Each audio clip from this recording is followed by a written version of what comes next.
Welcome to Lingthusiasm, a podcast that's enthusiastic about linguistics. I'm Lauren Gawne. And I'm Gretchen McCulloch.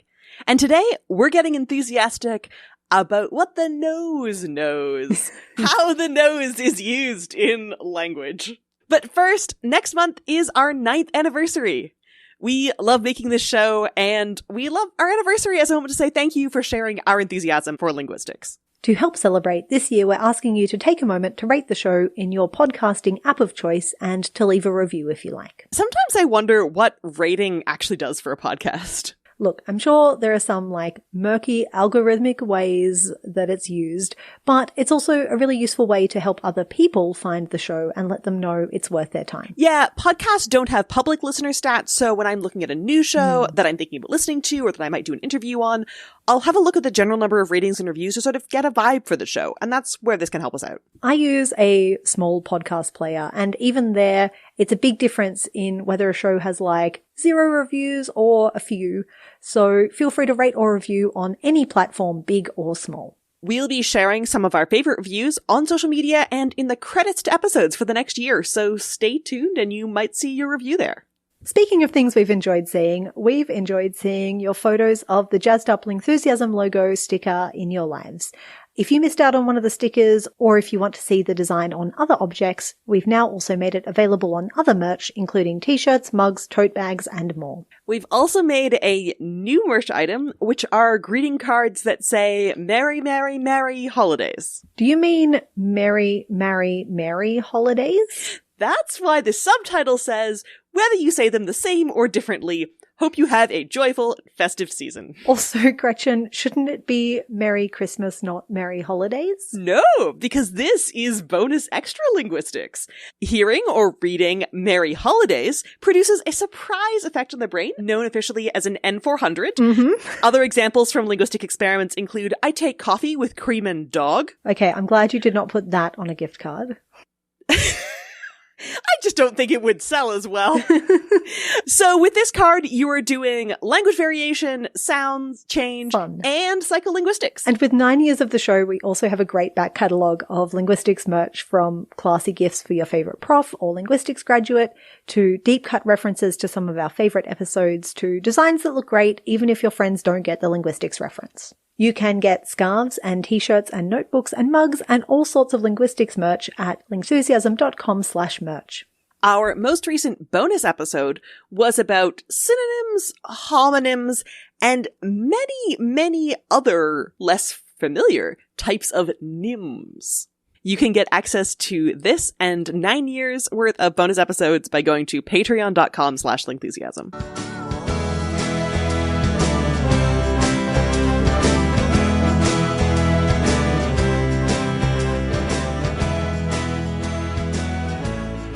Please do not turn your nose up at today's topic. Let's just follow our nose and see where we end up. Okay, this is already getting on the nose. There are a lot of nose-based idioms. Mm-hmm. We tried to find an authoritative source that would give us a long list, and it was a bit of a challenge. The Oxford Dictionary of Proverbs reminds us of cut off one's nose to spite one's face, which is when you... Poor choice. Poor choice. And a longer list from the Free Dictionary reminds me of get your nose out of joint. Right. Put your nose to the grindstone. Have your nose in a book. And in a lot of these, the nose sort of stands for what you're looking at, what you're focusing on. It's when you see the direction someone's nose is pointing, you have a sense of where they're going. Yeah. There were also some more obscure examples, like strap on the old nose bag. As in to eat something? Like a horse uses a nose bag to eat? Exactly. So depending on how many horses you've encountered in your life, you may or may not be familiar with the term nose bag. I had seen nose bags, but not this idiom. So the example sentence they give is, whenever we get to Grandma's house, I love to strap on the old nose bag. She's such a good cook. Okay, that's not an idiom I would access in my everyday life. I don't think my grandma would be flattered by the idea that eating at her place is like strapping on a nose bag. I think she'd think that was poor table manners. So that's one that's out of use, but still somewhat accessible to us. I had a poke through the Oxford English Dictionary for some historical nose-based idioms we no longer use. So this one, which was used in the 1500s, is to have a nose of wax. Is that a person with a really prettily molded nose? No. Yeah, the waxiness is relevant. It's a person or a thing that is easily turned or molded. So a person who's easily influenced or has a weak character. Ah, that makes sense. I have the obsolete idiom to bite by the nose. Oh, it sounds very violent. Just to be really rude to someone? Sort of, to treat with contempt. Okay. The Oxford English Dictionary has a quote from Shakespeare that says, "Has he affections in him that can thus make him bite the law by the nose?" Oh, taken on the law by the nose. And I have to make a bridge of a person's nose. I have no idea. Make them put on a little hat? Make them very cute. It's when you, again, treating the nose as kind of standing in for the whole person, when you pass over a person. Oh. You treat their nose like a bridge and you just go straight across them. All right. I have not encountered that idiom before. I really wanted to come up with some sort of large typological survey of all of the different nose idioms in all of the different languages. And you can find a lot of people making lists of idioms that are supposedly in various languages. And unfortunately, for the most part, do not meet the evidentiary standards that we like to set ourselves as a podcast, because they will have like no citations. So have you found anything in other languages about nose idioms? I did have a poke around the published literature. And again, it was kind of a bit spotty. Definitely no, elegant one-stop database of idioms. I found a paper on Romanian and English where the author noted a lot of parallels between English and Romanian in terms of the way the nose stands in for the person or their intuition, or is connected to kind of either ideas of pride or disdain or bad behavior. Sort of turning one's nose up at someone. Yeah, so a similar kind of idiom space for noses in Romanian and English. And then I found a paper on Arabic body part idioms in general that had an Arabic idiom that literally translates as "his nose is in the sky," where sky is the equivalent of air. Someone who has their nose in the air is disdainful and arrogant. So again, kind of similar uses of the nose being paid attention to. I couldn't find any, nose-based idioms that were drastically different to our own cultural sense of what the nose does. Yeah, because you could imagine maybe there's a language somewhere, or maybe this would be a sort of science fictional concept of some other, use of the nose to, in the metaphorical space, but people seem to have a relatively similar idea of the nose in conceptual space. It's just that we don't have a lot of data on this. Yeah, and for a lot of language documentation work, idioms are not necessarily documented very consistently. It's very hard. They're very productive. They're quite idiosyncratic. They're hard to elicit out of people spontaneously sometimes. So it's understandable why it's difficult. It's a pity we can't report back on the cognitive landscape of what the nose means in idioms across languages. But what we can report on is the use of the nose to make specific sounds. And there is a lot of database work on this, which is really exciting. So so we can use the nose to make certain sounds, like the sound and the sound, M and N. Please feel free to make all of these sounds along with us. I'm sorry if you're in public right now. This is one of those episodes. I'm not sorry that you're in public right now. Where we make you make some sounds. I'm delighted. We also have the sound ng, which we have at the end of words in English like hung. But in other languages, it can be at the start or in the middle of a word as well. Tibetan languages have it at the start, so a word like nga for 5 would be an example. There's also the ny sound, which is sort of like in the word onion, which is found in some words in English and very common in other languages, famously written with the tilde on it in Spanish, for example. And for all of these sounds, your mouth is closed off at some point. You're blocking the air from coming out of your mouth, and you're opening up the nasal passage in the top of your throat, the back of your mouth, to let air out of your nose instead, which you can verify empirically. Yes, it is very easy to see the mouth closed off for an sound, but even for those and sounds, you're closing off the mouth just further back. And you can hold your hand in front of your mouth and feel how there isn't air coming out of your mouth and there is air coming out sort of faintly outside your nose when you try to make these sounds. My hand is like drifting up to my mouth so I can try this, but of course I can't do it while I'm actually talking. And then what would happen if you, say, blocked your nose while you were also blocking your mouth, Gretchen? Well, so if I pinch my nose so that air can't come out of it, and I still try to make an sound or an sound, but nothing, it's very anticlimactic on a podcast because nothing comes out anymore. So you can physically block and release the nose to really feel that it is the air and therefore the sound coming out through your nose. And we can vary the kind of nasal sound that gets produced by closing off the mouth in a different spot to make the sort of chamber of the instrument of your vocal apparatus into a different shape and thereby make a different shape of sound come out. So and are particularly common ones in languages around the world. Yeah. And are nya and ng.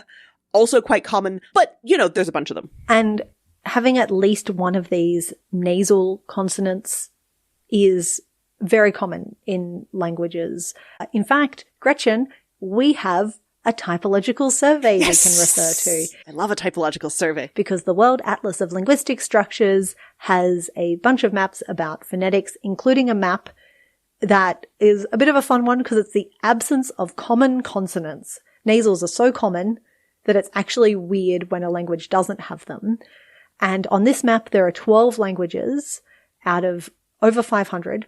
So 2% of the sampled languages do not have nasals. Wow. And they are randomly spread across the map. This is not like there's just one language family that's weird. It's like language families for spoken languages on the whole have nasals, and there are just some fun family members who for some reason or another do not have them. Sort of eccentric cousins that are like, yeah, we don't have nasals, but all of our relatives do. Yeah. So 98% of languages have some kind of nasal sound. To be fair, it is easier to make a database of like how many sounds a given language has because languages tend to have like somewhere between a dozen and several dozen sounds compared to the number of idioms in a language, which can be practically infinite. And permanently changed. We do change sounds in a language. It's a lot slower and a much more kind of generalized across the population process. If we worked hard, Gretchen, we could coin a couple of idioms and make them happen within our own little group. Maybe by the end of the episode. Maybe you can bring back the strap on the old nose bag idiom.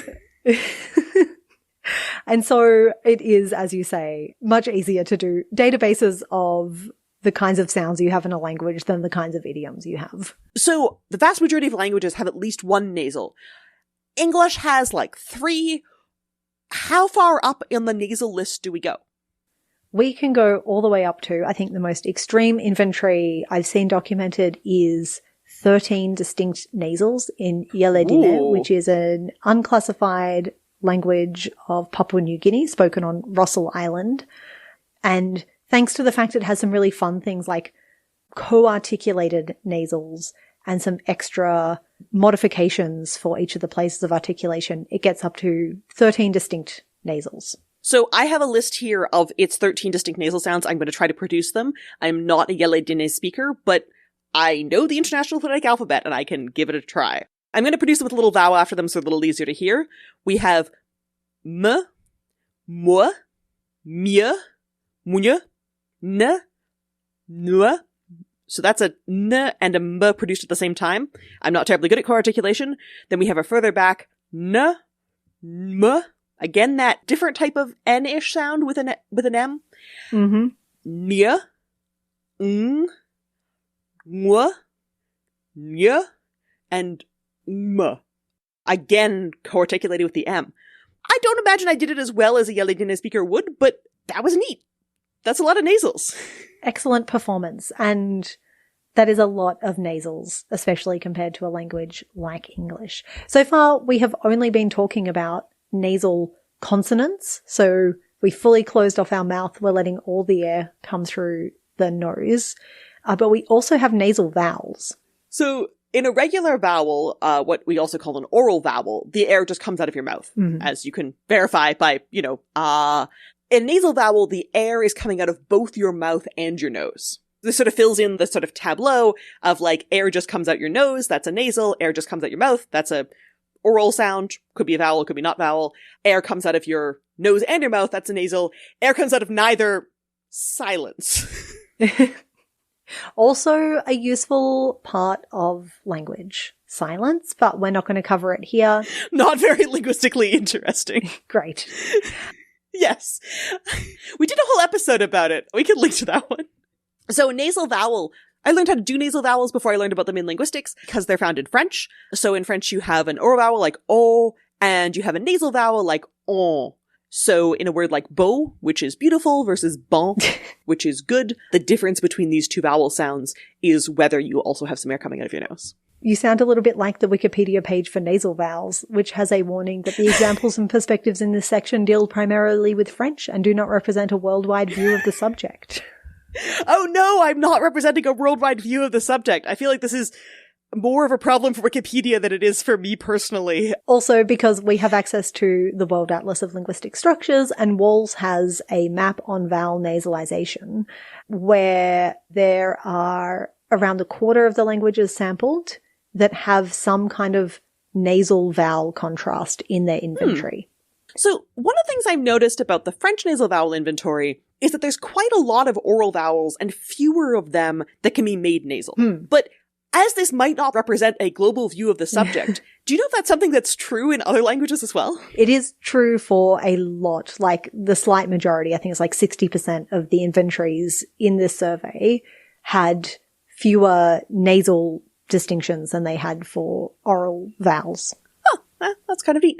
I remember when I was first learning how to transcribe stuff in the International Phonetic Alphabet, I was really sort of frustrated by the idea that like the sound in at and the sound in an or ant didn't feel entirely the same to me. And yet they were telling me, oh, just use the symbol for all of them. And I was like, yeah, but the one before the n feels a little bit different to me. And this is because English also has a bit of vowel nasalization.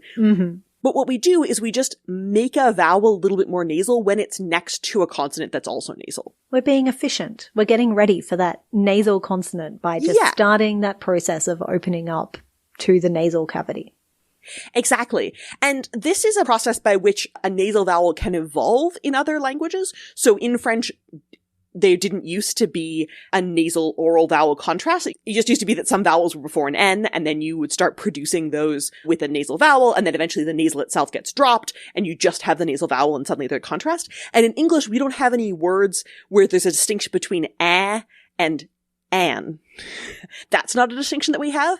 So we don't consider English to have nasalization at a level that's important to distinguish between different words, but it is still sort of subtly there, especially in rapid speech as we're preparing to say a nasal consonant. And these kind of influences of sounds on each other are very well known. In fact, there is a particular kind of association. If you have a language that has glottal consonants, so they're those ones all the way back at the glottis, at the very back of the vocal tract. So like a ha. Ha is a like a great example. An H sound. Where they are more likely to have a nasalized vowel following them. Huh. Oh wait, I just made one. I guess Perfect. that, like, at first I feel like those are so different because I feel like the nose is really at the front of my face and the glottis, the larynx, the voice box, all words for the same thing, is really at the back of my throat. But if I think about making a nasal sound, I am actually moving that little flap of tissue that's at the back of my nose, top of my throat, which when you think about it is actually quite close to the voice box. Mm-hmm. So maybe there's sort of an overlap between these. That's great. And it's such a common tendency across languages. It has an absolutely unnecessary fancy technological name. Oh my God, please tell me. Which is rhinoglotophilia.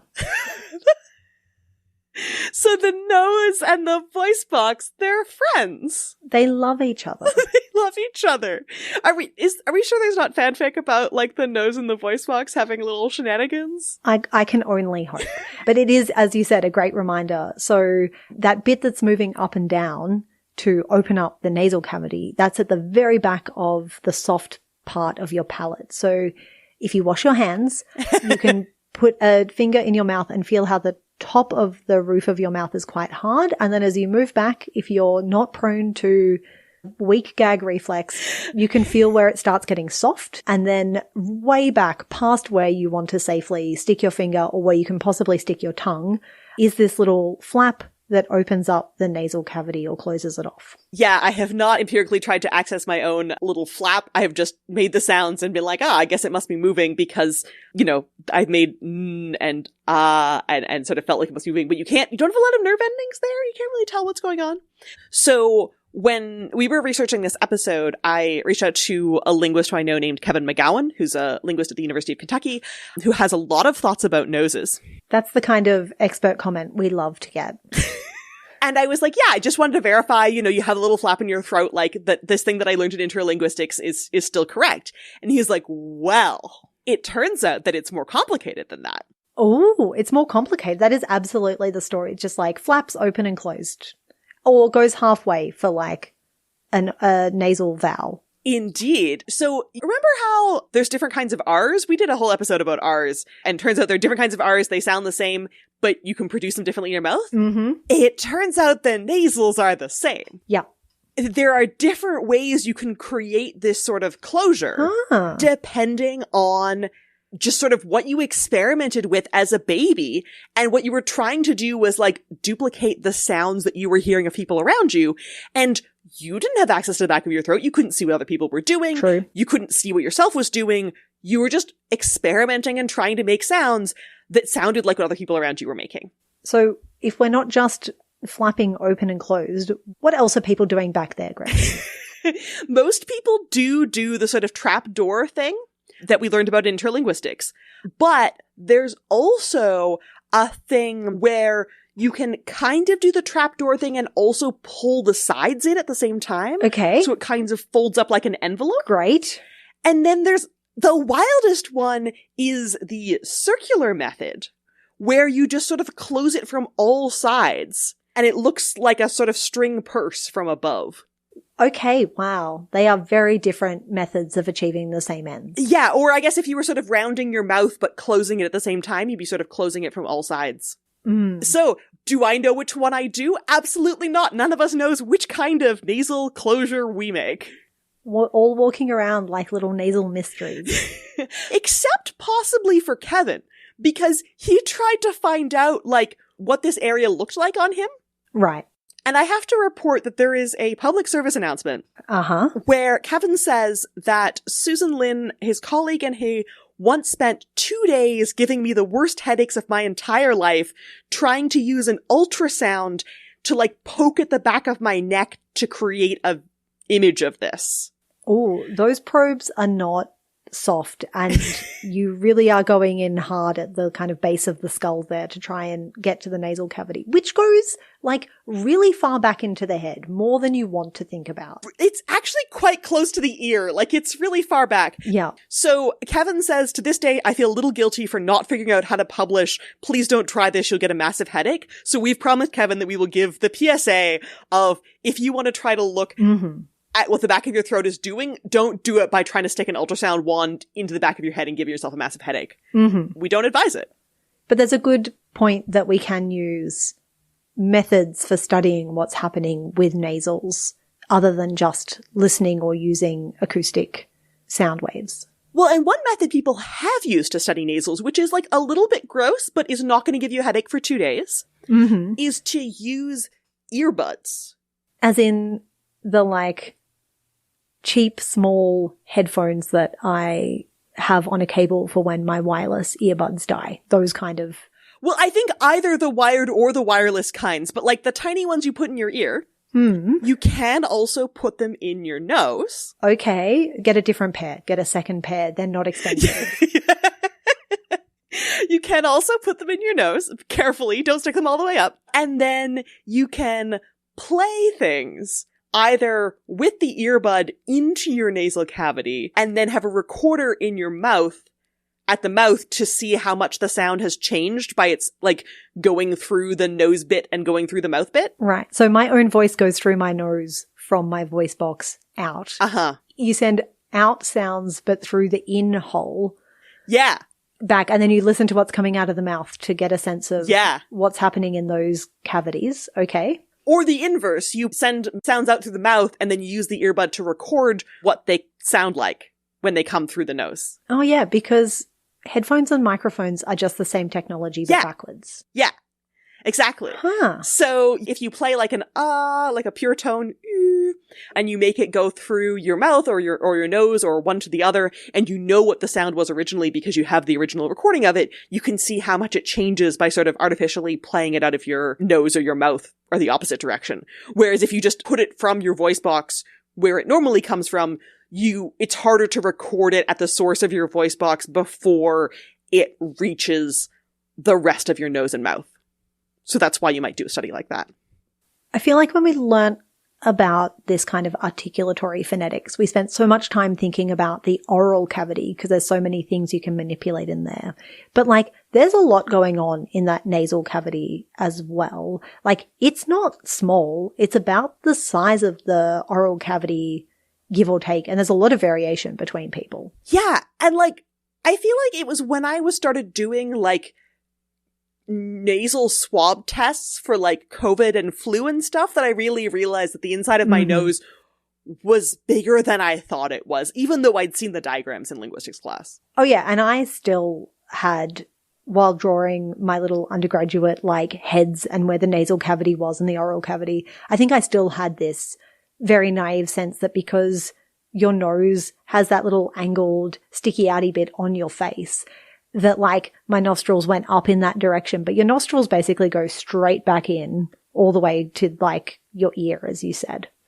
Yeah, like if you think of like a skeleton, like it's got nose that goes all the way back because there isn't the little cartilage bit there that's protecting it, presumably from stuff getting in for the most part. And if you've had a particularly disgusting cold, you know that your nasal cavity can hold a lot of content. Thank you for that. To be as discreet about it as possible. You can hold an entire French fry. But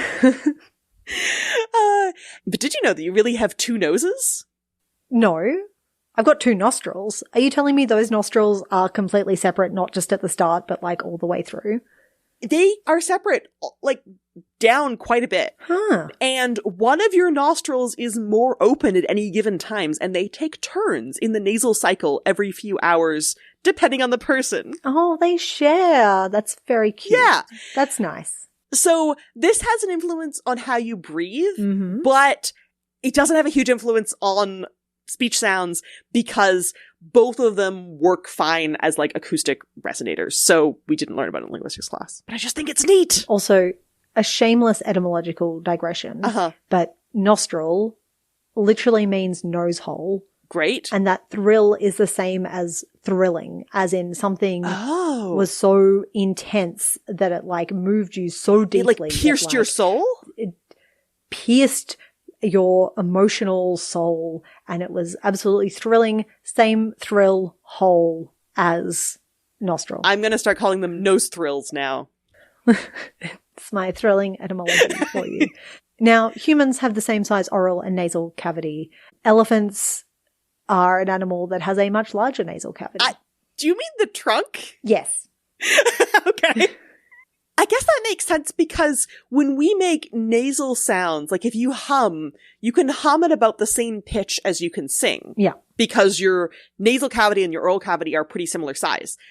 But elephants can make different sounds with their mouths versus their noses. Yeah, and they can get really low, rumbly sounds through the trunk because it's a much, much bigger cavity. And that seems to be important for the way they do long-distance communication. So that's one way that humans and elephants are different. There are no other ways.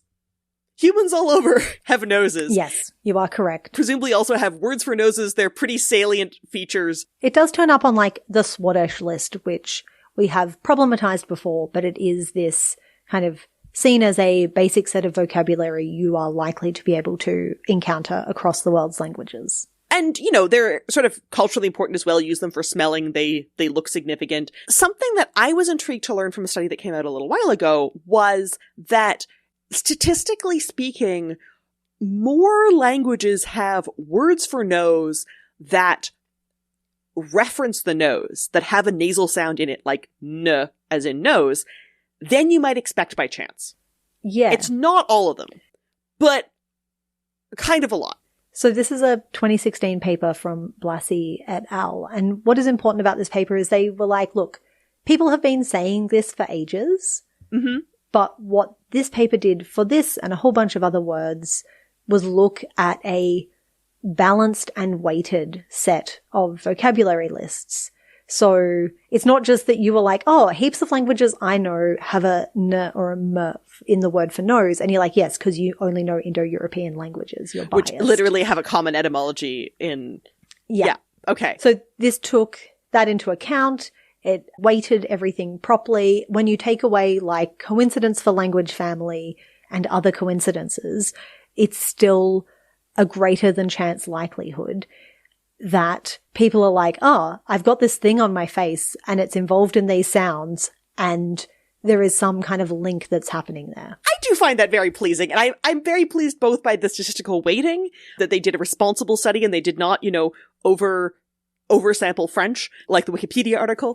Someone could fix that. But also that it actually turns out to be true that this hypothesis, this sort of gut feeling people had, turns out to be weighted when you do the proper stats. Yeah. And that was what was exciting about that paper, is that people had this hunch and it really showed that there is some relationship between words for nose and some nasal element to what that word might be, which is a kind of very low baseline permeation of iconicity across spoken languages. So when things resemble in form, the meaning that they have, as in nose and nasal that resemble each other, that shows up.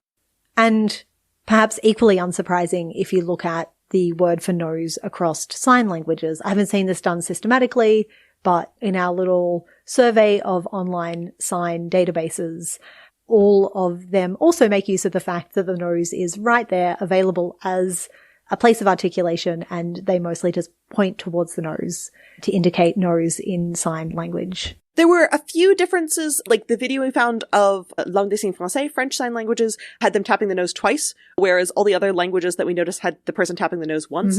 So there may be a few other differences that are not in readily available sign language dictionaries on the internet, because we only looked at about 5 of them. But it seems not super surprising to me that they would also invoke the nose literally being right there. I feel like the nose and nasality comes up a lot in the way people perceive speech. We've talked about how nasal sounds are used as part of a sound system, but some people will have more or less of that nasal resonance happening in their everyday speech as well. And as listeners, we're very perceptive of it. I find it really fascinating that there's sort of 2 things that people can mean when they say that someone's speech sounds nasal. And since we're an audio podcast, I can demonstrate. Okay, excellent. One of them is, when you have a cold and everything just sounds a little bit stuffed up and nasal, and because there's no sound actually coming out of the nose at all. I'm reproducing this not by giving myself a cold, but by pinching my nose while saying these sentences. You sound quite stuffy, Gretchen. Indeed. And that's because I was pinching my nose. And so people will say this sounds nasal, which in this context means doesn't use the nose at all. Right. Yeah. And then there's the kind of speech where you're really talking sort of into the nose, making the nose vibrate more. I can see how hard you're concentrating trying to sustain that throughout your entire speech stream. That is not where your nose normally ends up. No, it's much harder. I'm not trying to do any particular accent. I'm just trying to speak into the nose more, which I will confess is not my typical register. It's funny because I feel like when you speak like that, my brain also wants to register that as being a nasally voice, but you're literally doing the opposite this time. Right. And I've definitely seen a lot of linguists express frustration as like, what do you mean nasal means both with the nose and without the nose? Yeah. But Dennis Preston, who's a linguist, does a lot with perceptual dialectology, what people think of how other people speak. He makes this sort of nice point that's like when folks say nasal, they just mean involving the nose in some unexpected way. Mm-hmm. And that could be both more nose or less nose. It's just that it's doing nose stuff, and I'm noticing. It's a nifty way of thinking of these two completely opposite phenomena, and we lump them in the same way. Absolutely. We've talked about spoken language phonology. The nose is also very important in a lot of sign language phonology as a place of articulation for where signs get made. One of the important aspects when you're making a sign is you have your hand or hands doing something, and that can sort of be in various places. Yeah. And that could be sort of just out in neutral space in front of you. It can be in contact with various parts of the body, the other hand, the arm, the mouth, the nose, the chin, and one of those places is the nose. And the nose is a passive articulator because it's not the thing that's moving. It's usually one of the hands or both the hands are coming up to the face and performing a sign in a location. The nose is one. I find the face very interesting in signed languages because you can have a lot of different places, like the nose, the chin, the cheek, the forehead may all be different places that the same hand shape can then have a different meaning because they're different places of articulation. And even though these places may be just, a couple inches, a couple centimeters away from each other, in the way that, like, if the place was like your forearm, which is also a place that you can locate a sign, moving like a couple inches on your arm doesn't necessarily make a huge difference in terms of meaning, but on the face, those couple inches between like the nose and the cheek or between the nose and the chin can make a really big difference in terms of meaning because we're so attuned to the subtle spots on the face. And I think because the nose is right there in the center of this most sensitive articulatory space, it's a very prominent place of articulation. I felt like I wanted there to be, much as with all of this other idiom research, a like list of signs that involve the nose as passive articulator in someone's like PhD dissertation. Mm-hmm. We did not find this. We looked at quite a bit of research and there isn't a lot on like categorizing signs by their place of articulation. Yeah. It tends to be more common that people categorize signs by the hand shape. And so trying to find a list of signs that were made with the nose was not something that was available. Yeah. So we can tell you whether languages have nasal sounds for spoken languages. There's no equivalent database of whether languages use the nose as a place of articulation across signed languages, which would have been nifty to have. Maybe if somebody ever creates this sign language typological resource, maybe in many years when the research arrives there, we will be delighted to know about it and share it with you. Lauren, is there gesture research on nose-related gestures? The nose is used in quite a few emblems, which are those gestures that are meaningful for particular cultural groups. And a couple of them show up in this big survey from the very late 70s across Europe, where people are looking at where gestures of this particular kind get used across Europe and what meanings they have. And so the first one is the nose thumb. Well, they call it the nose thumb in their book, but it's where you put your thumb on your nose and you wiggle all your other fingers upwards. Oh, I definitely know this gesture from childhood. I think I would probably call it cocking a snook. Ah, yes. Or like the na na na na na gesture with intonation. Yeah, I don't think I had a name for it. I think I would literally have just called it the na na na na na gesture. You gotta sing song that. But it has like a really specific meaning for me of like, I'm making fun at you. But often in kind of a silly way. Like, you don't necessarily make it to someone that you're, like, mad at in traffic. No. It's a real sort of, like, playful. I'm the king of the castle type gesture, not a, like, hey, you cut me off type of gesture. Yeah, I have a few others for that. Okay. But we get there. This gesture, it's a great example of how you don't have to have a name for something for it to have a very specific meaning for you. Mm-hmm. But what I love most about this from the survey is they were like, this is the only gesture that appears all across Europe and with the same meaning consistently for everybody. Wow. See, yeah, I thought it was just in my childhood, but it's really all over the place. It doesn't have one consistent name. Does it have a whole bunch of names? Yeah, so there's like 500 years of documentation of this as a mockery gesture, and it has, thanks to those hundreds of years of documentation, a bonkers list of names in English alone. Okay. Including, as you said, cocking a snoot. I would say cock-a-snook, I think.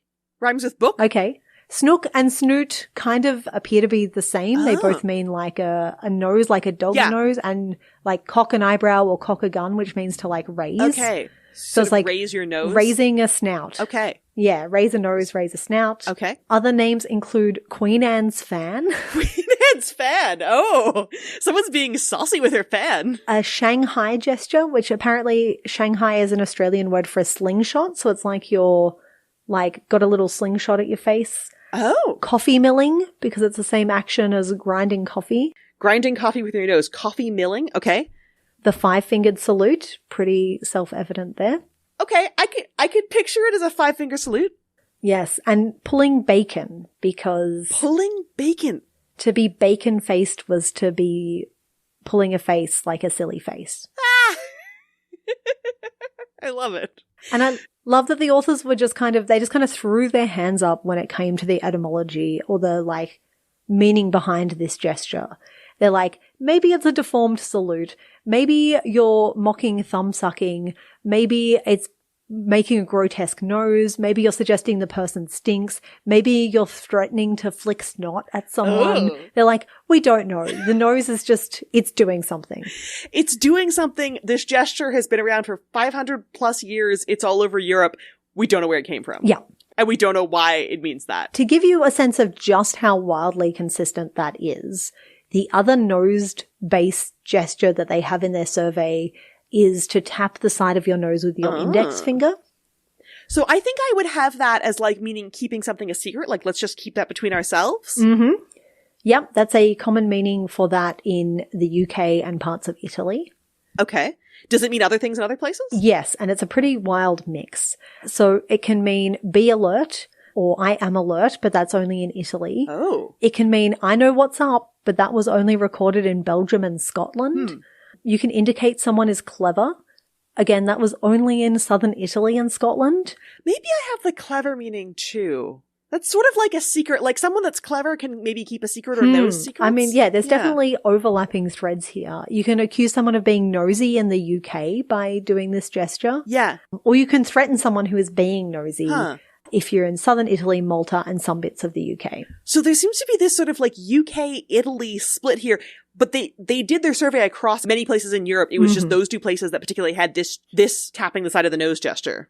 This particular kind of gesture. And some of them were about secrets. Some of them were about alertness. Some of them were about threats.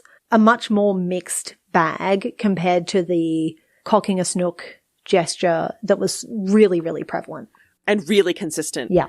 I learned a French gesture that means someone's drunk. Okay. Which involves sort of putting a fist up towards at your nose. Yeah. And then twisting it to the side. You can also sort of tilt your head at the same time. Right. And to indicate maybe it's sort of like the bottle that's, you know, being poured down your throat, or like your nose has gone red because you're drunk or something like this. Yeah. I don't know the exact connotation of it, but this was one of the, like, these are one of the official French gestures that you need to learn about in French class. And this was one that involved the nose. Right. There's a lot of different emblems that involve the nose. You can pinch your nose or scrunch your nose to indicate an unpleasant smell. You can raise your nose to show that aloofness of the idiom that we discussed earlier. There's all kinds of ways that the nose can be used in emblems that has a lot in parallel with the kinds of uses it gets in idioms. Yeah. It's got this sort of meaning to it in a way that, like, I just feel like other parts of the face, I mean, the eyes probably also have a lot of meaning to it, the mouth, but something like the chin or the cheek or the forehead has like one or two meanings. You know, you can take it on the chin, you can keep your chin up, but there's not like dozens of meanings that the chin has. And I really feel like the nose is sort of punching above its weight when it comes to having lots of connotations attached to it. And it was right under our nose this whole time. And being very versatile when it comes to producing sounds and being a location for signs as well.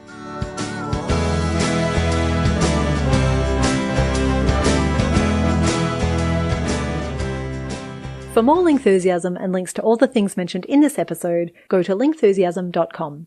You can listen to us on all the podcast platforms or lingthusiasm.com. You can get transcripts of every episode on lingthusiasm.com/transcripts, and you can follow @lingthusiasm on all the social media sites.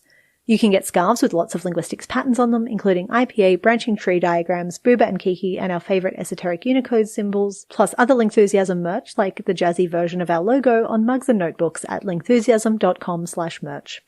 My social media and blog are superlinguo. Links to my social media can be found at gretchenmcculloch.com. My blog is allthingslinguistic.com, and my book about internet language is called Because Internet. Lingthusiasm is able to keep existing thanks to the support of our patrons. If you want to get an extra Lingthusiasm episode to listen to every month, our entire archive of bonus episodes to listen to right now, or if you just want to help keep the show running ad-free, go to patreon.com/Lingthusiasm or follow the links from our website. Patrons can also get access to our Discord chat room to talk with other linguistic fans and be the first to find out about new merch and other announcements. Recent bonus topics include linguistic landscapes, synonyms, homonyms, and many other NIMs, and an interview with Miguel Sanchez-Ibanez about how he translated Because Internet into Spanish. Can't afford to pledge? That's okay too. We also really appreciate if you can recommend Lingthusiasm to anyone in your life who's curious about language.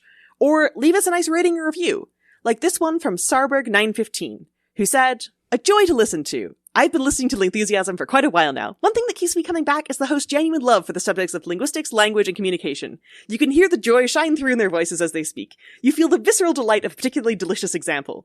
You wouldn't expect a discourse on grammar to cheer you up, but somehow it does. The best way to learn is from someone passionate about the subject, and you won't find anyone more passionate than Gretchen and Lauren." Thanks, Sarberg. Lingthusiasm is created and produced by Gretchen McCulloch and Lauren Gawne.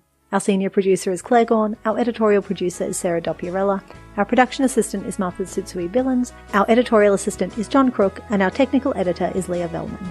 Our music is Ancient City by The Triangles. Stay Lingthusiastic!